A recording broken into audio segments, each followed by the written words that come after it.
ಇರ್ತಕ್ಕಂಥ ಭ್ರಷ್ಟಾಚಾರ ತಡಿಬೇಕಲ್ಲ. ಇದರಲ್ಲಿ ದುಡ್ಡು ಕೊಟ್ಟಿದ್ದು ಹೇಳ್ತಾ ಇದ್ದಾರೆ, ಆಡಿಯೋದಲ್ಲಿ ದುಡ್ಡು ತಗೊಂಡವ್ರ ಹೆಸರು ಹೇಳ್ತಾ ಇದ್ದಾರೆ.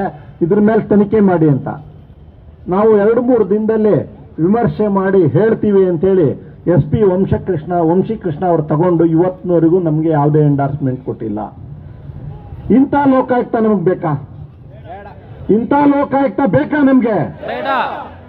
ನಿಮ್ಮ ಬೇಡ ಅನ್ನೋ ಶಬ್ದ ವಿಧಾನಸೌಧ BS ಪಾಟೀಲ್ ಲೋಕಾಯುಕ್ತ ಆಫೀಸಿಗೆ ಕೇಳಬೇಕು. ಇಂಥ ಲೋಕಾಯುಕ್ತ ಬೇಕಾ ನಮ್ಗೆ?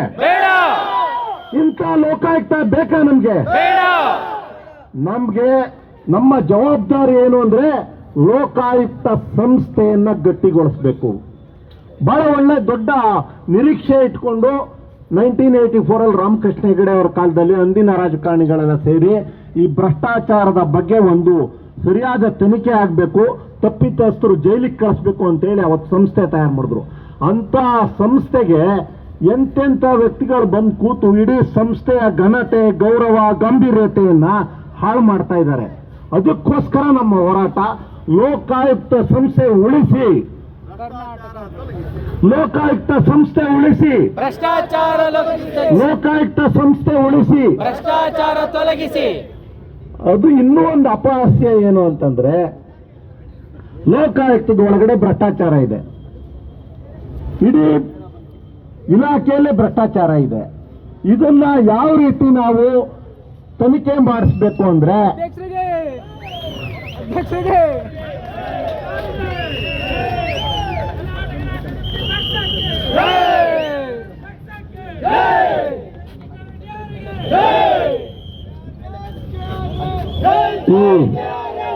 ಈ ಸಂದರ್ಭದಲ್ಲಿ KRS ಪಕ್ಷದ ನಾಯಕರಾಗಿರ್ತಕ್ಕಂಥ ರವಿಕೃಷ್ಣ ರೆಡ್ಡಿ ಅವರು ಬಂದಿದ್ದಾರೆ. ಅವರಿಗೆ ನಿಮ್ಮೆಲ್ಲರ ಪರವಾಗಿ ನಾನೇ ಸ್ವಾಗತವನ್ನು ಬಯಸ್ತಾ ಇದ್ದೀನಿ. ಕರ್ನಾಟಕ ರಾಜ್ಯ ಸಮಿತಿ ಪಕ್ಷಕ್ಕೆ ಕರ್ನಾಟಕ ಮಾತೆಗೆ ಲಂಚ ಮುಕ್ತ ಕರ್ನಾಟಕ ನಿರ್ಮಿಸೋಣ, ಭ್ರಷ್ಟಾಚಾರ ಮುಕ್ತ ಕರ್ನಾಟಕ ನಿರ್ಮಿಸೋಣ, ಬಸವಣ್ಣನ ಕಲ್ಯಾಣ ಕರ್ನಾಟಕ ನಿರ್ಮಿಸೋಣ, ಕುವೆಂಪುರವರ ಸರ್ವೋದಯ ಕರ್ನಾಟಕ ನಿರ್ಮಿಸೋಣ. ಕರ್ನಾಟಕ ರಾಷ್ಟ್ರ ಸಮಿತಿ ಪಕ್ಷಕ್ಕೆ ನಾವು ಈ ಭ್ರಷ್ಟಾಚಾರದ ವ್ಯವಸ್ಥೆಯನ್ನ CBI ತನಿಖೆ ಕೊಡಬೇಕು ಅಂತ ಹೇಳಿದ್ವಿ. ಇವರೇನ್ ಮಾಡಿದ್ರು? ಲೋಕಾಯುಕ್ತ ಮಾಧ್ಯಮದಲ್ಲಿ ಬಂದ ವರದಿ ಪ್ರಕಾರ ಒಂದು ಜಿಲ್ಲಾ ನ್ಯಾಯಾಧೀಶರು, ನಿವೃತ್ತ ನ್ಯಾಯಾಧೀಶರನ್ನ ಅಥವಾ ರೆಗ್ಯುಲರ್ ಇರ್ತಕ್ಕಂಥ ನ್ಯಾಯಾಧೀಶರು ಒಂದು ಕಮಿಟಿ ಮಾಡಿದ್ದಾರೆ, SP ಮತ್ತೆ 7-8 ಜನ ಸೇರಿ. ಈ ಕಮಿಟಿ ಜಾಗೃತ ದಳ ಅಂತ ಮಾಡಿದ್ದಾರೆ. ಇವರೆಲ್ಲ ಯಾರ ಅಂಡರ್ನಲ್ಲಿ ಕೆಲಸ ಮಾಡೋದು? ಲೋಕಾಯುಕ್ತ ಅಂಡರ್ನಲ್ಲಿ ಕೆಲಸ ಮಾಡ್ತಾರೆ. ಇವ್ರ ಒಳಗಡೆ ಇರ್ತಕ್ಕಂಥ ಹುಡುಕನ್ನ ಇವರೇ ಒಂದು ತೀರ್ಮಾನ ಮಾಡೋದು. ಇದು ಎಷ್ಟರ ಮಟ್ಟಿಗೆ ಸತ್ಯ? ಕಳ್ಳತನ ಆಗಿದೆ ಅಂದ್ರೆ ಕಳ್ಳರದ್ದೇ ಒಂದು ಕಮಿಟಿ, ಏನು ಕಳ್ಳತನ ಆಗಿದೆ ತೀರ್ಮಾನ ಮಾಡಬೇಕು ಅಂದ್ರೆ ಕಳ್ಳರದ್ದೇ ಒಂದು ಕಮಿಟಿ. ನಾನು ಅದಕ್ಕೆ ಗವರ್ನರಿಗೆ ಒಂದು ಲೆಟರ್ ಬರೆದಿದ್ದೀನಿ. ಇದನ್ನ ಹೈಕೋರ್ಟ್ ನಿವೃತ್ತ ನ್ಯಾಯಮೂರ್ತಿಗಳ ಅಧ್ಯಕ್ಷತೆಯಲ್ಲಿ ಒಂದು ಜಾಗೃತ ದಳನ ನೇಮಿಸಿ, ಯಾರು ಕೂಡ ಲೋಕಾಯುಕ್ತದಲ್ಲಿರೋರು ಈ ಕಮಿಟಿಯಲ್ಲಿ ಇರಬಾರ್ದು. ಕರೆಕ್ಟ್ ತಾನೆ? ಇವ್ರು ಆಗಲ್ಲ, ಒಳಗಡೆ ಇರೋರನ್ನೇ ಇಟ್ಕೊಂಡು ಇವರು ತೀರ್ಮಾನ ಮಾಡ್ತಾರಂತೆ. ಯಾರು ಕಿವಿಗೆ ಹೂ ಇಡ್ತಾ ಇದ್ದೀರಿ ಲೋಕಾಯುಕ್ತರೆ? ಇದ್ಯಾಕೆ ಬೇಕು ನಿಮ್ಗೆ? ನಾವು ಹೇಳ್ತಾ ಇದ್ದೀವಿ, ಗೌರವಾನ್ವಿತ ಲೋಕಾಯುಕ್ತರಾದ BS ಪಾಟೀಲ್ ರವರಿಗೆ ನಾವು ವಿನಮ್ರವಾದ ವಿನಂತಿ ಏನಂದ್ರೆ, ಕೊನೆಯವರೆಗೂ ಕಾಯ್ಬೇಡಿ. ಭಾಸ್ಕರ್ ರಾವ್ ಕಾದ್ರಲ್ಲ, ಒಳಗಡೆ ನುಗ್ದು ಅಲ್ಲ ನಾವೆಲ್ಲ ಹೋಗಿ, ಅಲ್ಲಿವರೆಗೆ ಕಾಯ್ಬೇಡಿಯಪ್ಪ. ಗೌರವದಿಂದ ರಾಜೀನಾಮೆ ಕೊಟ್ಟು ಮನೆಗೆ ಹೋಗಿ ಲೋಕಾಯುಕ್ತ ಸಂಸ್ಥೆನ ಉಳಿಸಿ. ನಿಮ್ಗೆ ಅಷ್ಟು ಕಳಕಳಿ ಇದ್ರೆ, ಭ್ರಷ್ಟಾಚಾರದ ವಿರುದ್ಧ ಅಷ್ಟು ಕಳಕಳಿ ಇದ್ರೆ ರಾಜೀನಾಮೆ ಕೊಟ್ಟು ನಮ್ಮ ಜೊತೆ ಬನ್ನಿ, ಹೋರಾಟ ಮಾಡಿ. ನಿಮ್ಮ ನಾಯಕತ್ವದಲ್ಲೇ ನಾವು ಹೋರಾಟ ಮಾಡ್ತೀವಿ. ಸಾಧ್ಯನಾ? ಆಗುತ್ತಾ ಇದು?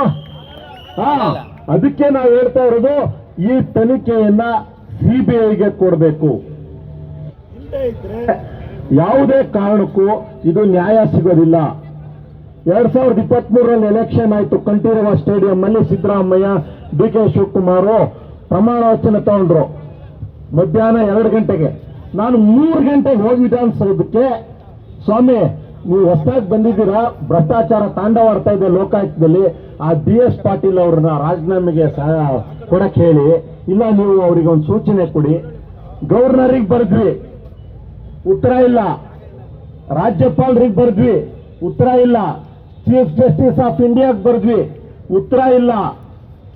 ಈ ಕುಟುಂಬದ ಅನ್ಯಾಯದ ವಿರುದ್ಧ ನಾವು ಕರ್ನಾಟಕ ಹೈಕೋರ್ಟಿನ 60 ಜನ ಜಡ್ಜ್ಗಳಿಗೆ BS ಪಾಟೀಲ್ ಅವರ ಹೆಂಡತಿ ಮತ್ತು ಕೋಡೆಸ್ ಕಂಪನಿಯ ಅವ್ಯವಹಾರದ್ದು ಒಂದು ಆಡಿಯೋನ ಸಿಡಿನ 60 ಜನ ಜಡ್ಜ್ಗಳಿಗೆ ಒಂದು ರೆಪ್ರೆಸೆಂಟೇಷನ್ ಕೊಟ್ಟು ಇವ್ರ ಮೇಲೆ ಆಕ್ಷನ್ ತಗೊಳ್ಳಿ ಅಂತ.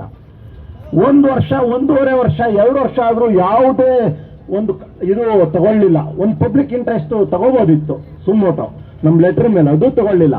ನಾನು ಮತ್ತೆ ಹೋಗಿ ಕೇಳಿದೆ, ಏನ್ ಮಾಡಿದ್ರಿ 60 ಜನ ಜಡ್ಜ್ಗಳಿಗೆ ಲೆಟರ್ ಬರೆದಿದೀವಲ್ಲ, ನಮ್ಗೇನಾದ್ರು ಸ್ವಲ್ಪ ಮಾಹಿತಿ ಕೊಡಿ, ನಾವು ಪ್ರಜಾಪ್ರಭುತ್ವದಲ್ಲಿ ನಾಗರಿಕರು, ಟ್ಯಾಕ್ಸ್ ಪೇಯರು, ನಮ್ಮ ಅರ್ಜಿಗೆ ಏನ್ ಮಾಡಿದಿರಿ ಒಂದು ಹೇಳಿ ಅಂತ.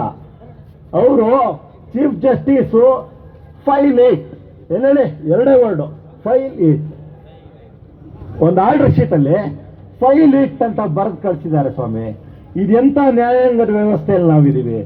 ನಾನು ಕೇಳಿದೆ, ನೀವು ಫೈಲ್ 8 ಅಂತ ಬರೆದಿದ್ದು ನನಗೆ ಇದು ಮಾಹಿತಿ ಕೊಡ್ಬೇಡಿ, ಜಡ್ಜು ಕೈಯಲ್ಲಿ ಬರೆದಿರ್ತಕ್ಕಂಥ ಕಾಪಿನ ಸರ್ಟಿಫೈಡ್ ಕಾಪಿ ಕೊಡಿ ಅಂತ. ಅಲ್ಲೂ ಹೋರಾಟ ಮಾಡಿದೆ, ಹೋಗಿ ಅಪೀಲ್ ಹಾಕಿದೆ ರಿಜಿಸ್ಟ್ರಾರ್ ಮುಂದೆ. ಅವರು ಇದು ಕೊಡ್ಲಿಕ್ಕೆ ಬರುತ್ತೋ ಬರಲ್ವೋ ಅಂತೇಳಿ ಬಹಳ ವಿಮರ್ಶೆ ಮಾಡಿದ್ರು. ಆಮೇಲೆ ನಾನೊಂದು ಪ್ಲಾನ್ ಮಾಡಿದೆ, ರಿಸರ್ಚ್ ಮಾಡಿದೆ. ಇದೇ BS ಪಾಟೀಲ್ ಅವರು ಲೋಕಾಯುಕ್ತ ಇದಾರಲ್ಲ ಈಗ, ಅವರು ಹೈಕೋರ್ಟಿನ ನ್ಯಾಯಮೂರ್ತಿ ಆಗಿದ್ದಾಗ ಮಹೇಶ್ ವರ್ಷಸ್ ಒಂದು ಬ್ಯಾಂಕಿಗೆ ಸಂಬಂಧಪಟ್ಟಂಗೆ ಮಾಹಿತಿಯನ್ನ ಕೇಳಿರೋದನ್ನ ಕೊಡಬೇಕು ಅಂತ ಆದೇಶ ಮಾಡಿದ್ರು. ಅವ್ರ ಆದೇಶನ ಅವ್ರ ಹೆಂಡತಿ ಫೈಲಲ್ಲೇ ಕೊಡಿ ಅಂತ ಕೇಳಿದೆ ನಾನು. ನಿಮ್ಗೆ ಆದೇಶ ಇದೆಯಲ್ಲ ಸ್ವಾಮಿ, ನಮ್ಗೆ ಫೈಲ್ ಕೊಡಿ ಏನಾಗಿದೆ ಅಂತೇಳಿ. ಇದುವರೆಗೂ ಉತ್ತರ ಕೊಟ್ಟಿಲ್ಲ. ಅದನ್ನು ಕೂಡ ಮಾಹಿತಿ ಆಯೋಗದಲ್ಲಿ ಹಾಕಿದ್ದೀನಿ. ಎಷ್ಟಂತೇಳಿ ನಾವು ಹೋರಾಟ ಮಾಡ್ತಾ ಇರೋದು, ನಮ್ಮ ಜೀವನ ಎಲ್ಲ ಬರೀ ಹೋರಾಟನೇ ಮಾಡ್ಕೊಂಡು ಇರಬೇಕು. ಅವ್ರ ವಿಧಾನಸೌಧದಲ್ಲಿ ಲೋಕಾಯುಕ್ತದಲ್ಲಿ ಅವ್ರ ಪ್ರಿವಿಲೇಜ್ ನೋಡ್ಬೇಕು. ನೀವು ಅಲ್ಲಿ ಹೋಗ್ಬಾರ್ದಂತೆ. ಮೊಬೈಲ್ ಫೋನು ನೀವು ಲೋಕಾಯುಕ್ತದ ಒಳಗಡೆ ತಗೊಂಡೋಗಂಗಿಲ್ಲ. ಅವ್ರಿಗೆ ಎಷ್ಟು ಭಯ ಇದೆ ನೋಡಿ.